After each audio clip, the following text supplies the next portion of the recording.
Bonjour mes élèves, je vous présente dans cette vidéo la correction de l'examen normalisé de l'année 2019, direction Dra Tafilelt. Commençons par l'exercice numéro 1. La question numéro 1. Complétez les phrases par les mots convenables de la liste suivante. Newton, la trajectoire, المسار, accéléré, متسارعة, référentiel, مرجع, constante, ثابتة, le dynamomètre. Donc, la phrase A. Pour décrire le mouvement ou le repos d'un corps, il est nécessaire de choisir un autre corps appelé quoi? Appelé le référentiel, al-marja'. Deuxième phrase.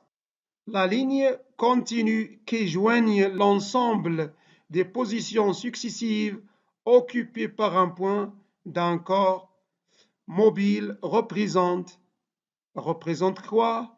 Représente la trajectoire, al-masar, de ce point durant son mouvement. C.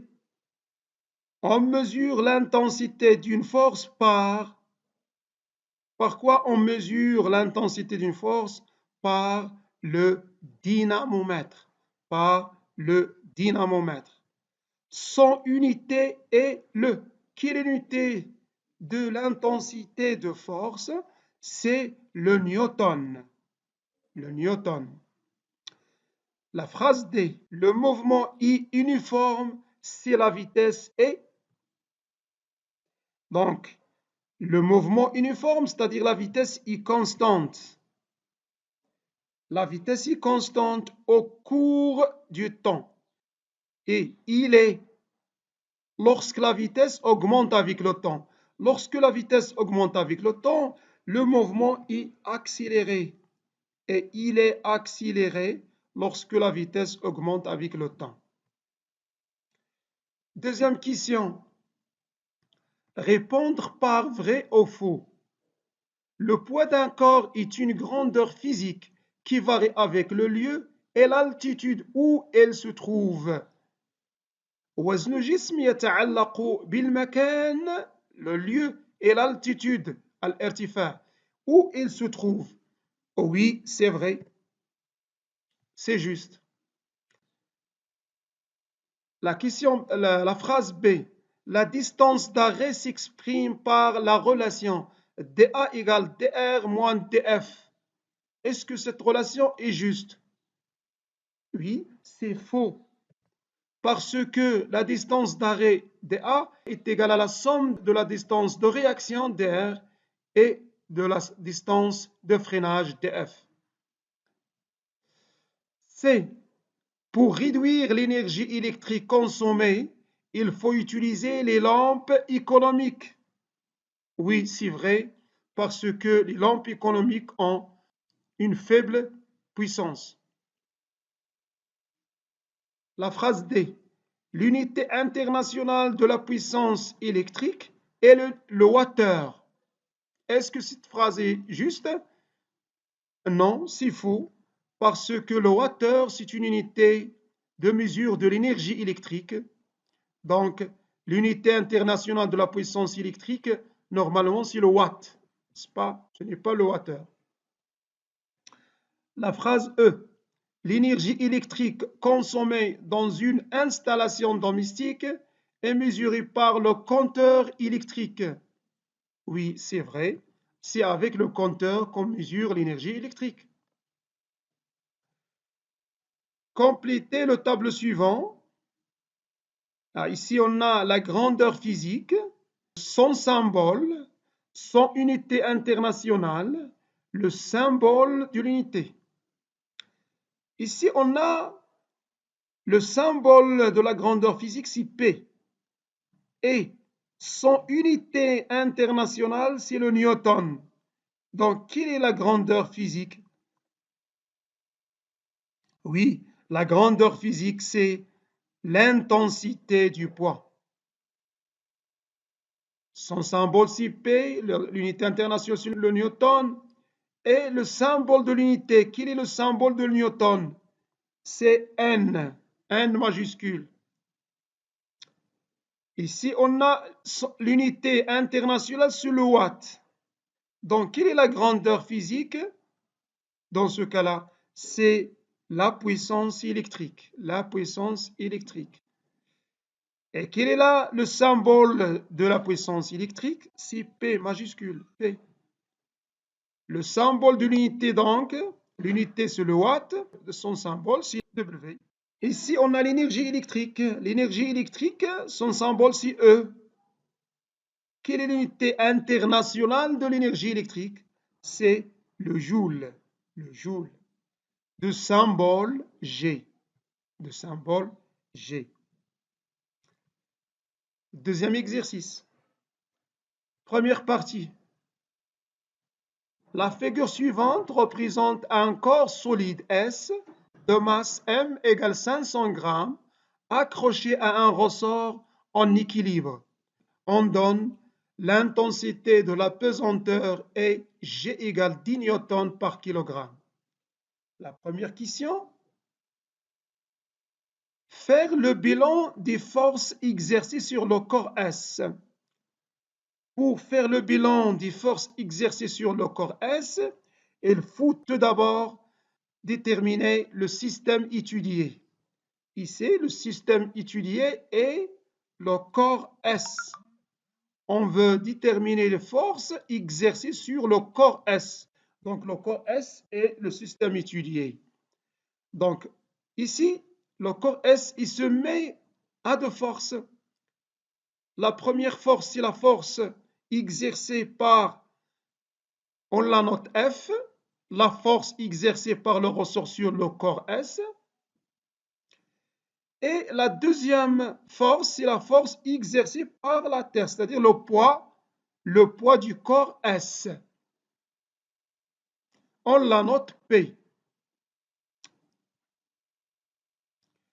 Deuxième question, classer les forces exercées sur le corps S en force de contact et en force à distance.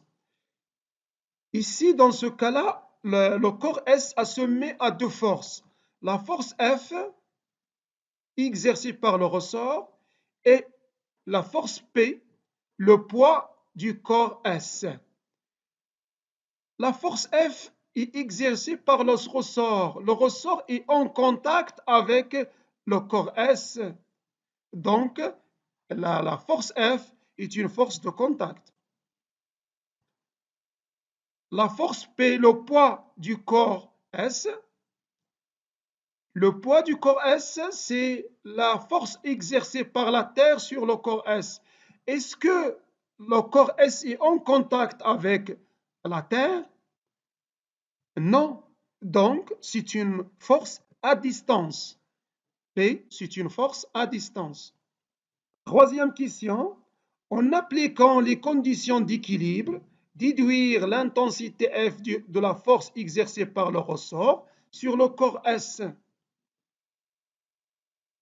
Ici, le corps S est en équilibre sous l'action de deux forces, la force F et la force P. Donc, selon les conditions d'équilibre, les deux forces ont la même intensité, c'est-à-dire F égale P. F sans flèche égale P sans flèche. Et on a aussi P égale à M figé, le poids égale le produit de la masse et l'intensité de pesanteur. Mais ici, il faut convertir la masse en kilogrammes parce que l'exercice a donné la masse en grammes, 500 grammes.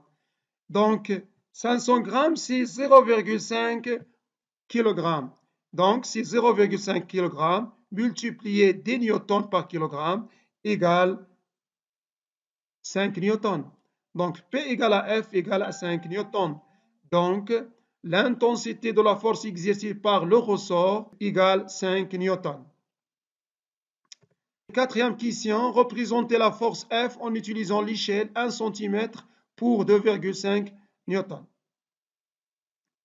Donc ici, on va utiliser cette échelle. 1 cm représente 2,5 newtons.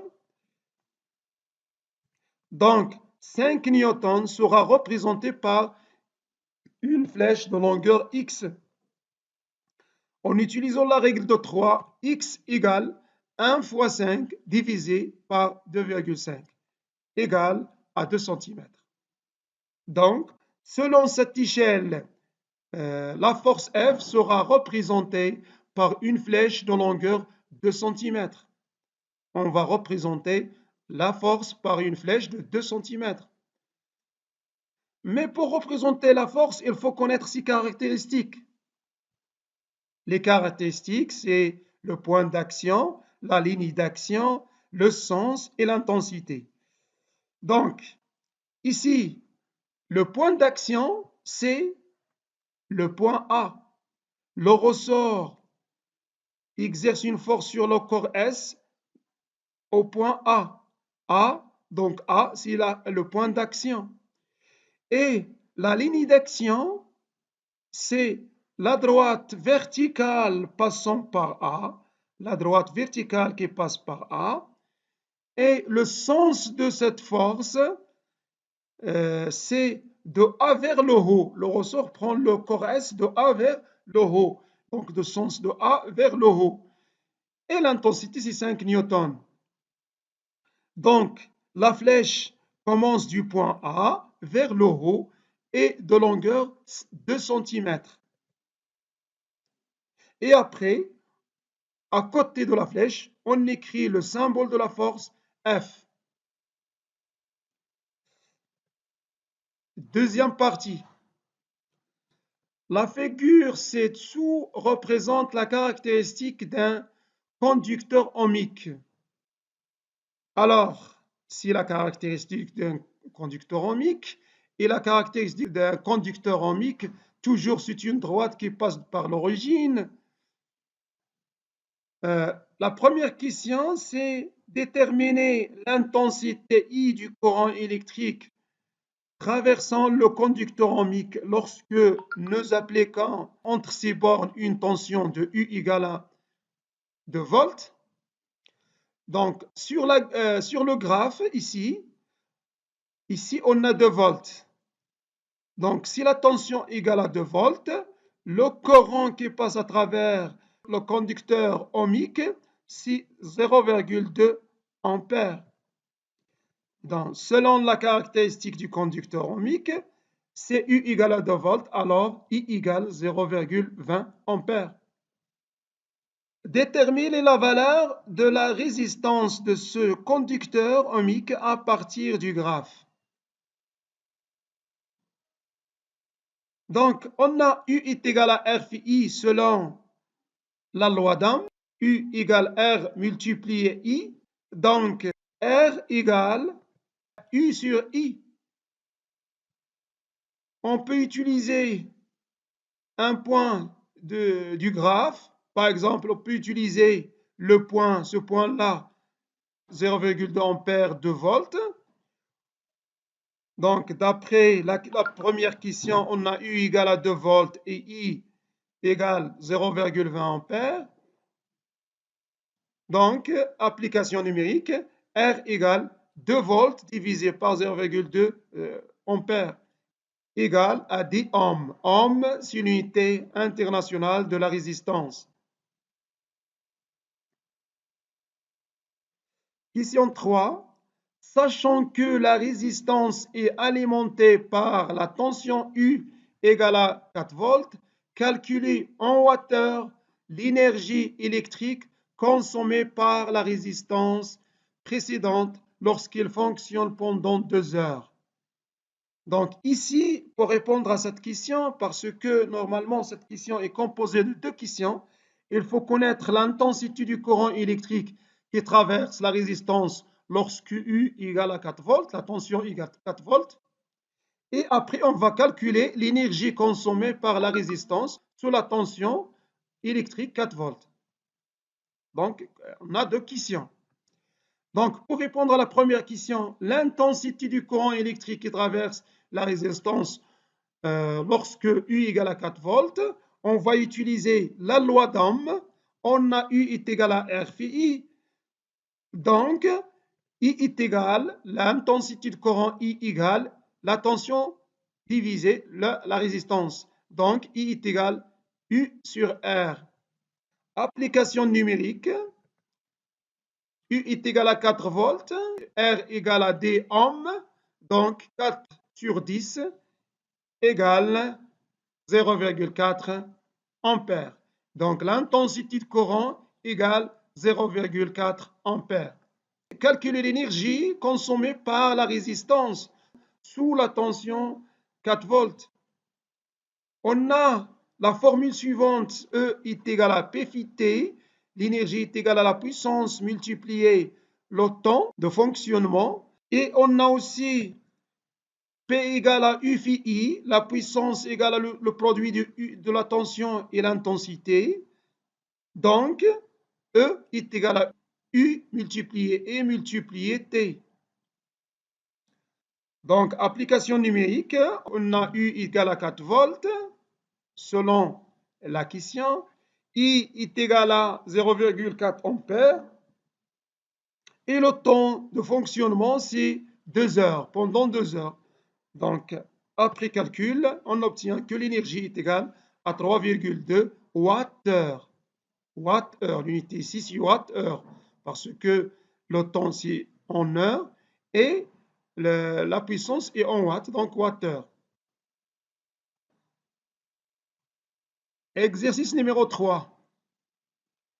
Fatima voulait faire fonctionner quelques appareils électriques, normalement dans une installation domestique, qui comprenait un disjoncteur réglé sur l'intensité du courant électrique 15 ampères et sa tension efficace est 220 volts.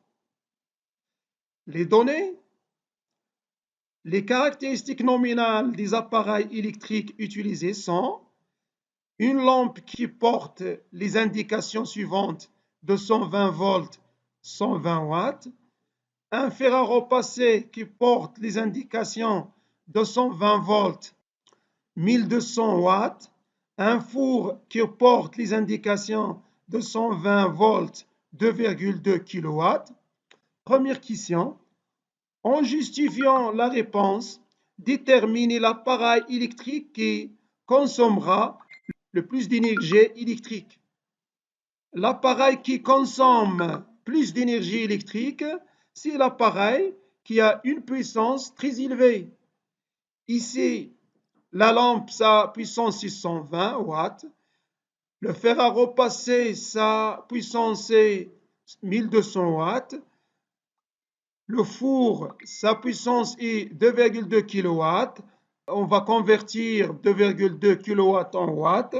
C'est 2,2 kW, c'est 2200 watts. Donc, pour l'appareil qui consomme plus d'énergie, il le faut, car sa puissance nominale est supérieure à celle de la lampe et du fer à repasser. Deuxième question, Fatima peut-elle faire fonctionner tous les appareils électriques précédents en même temps?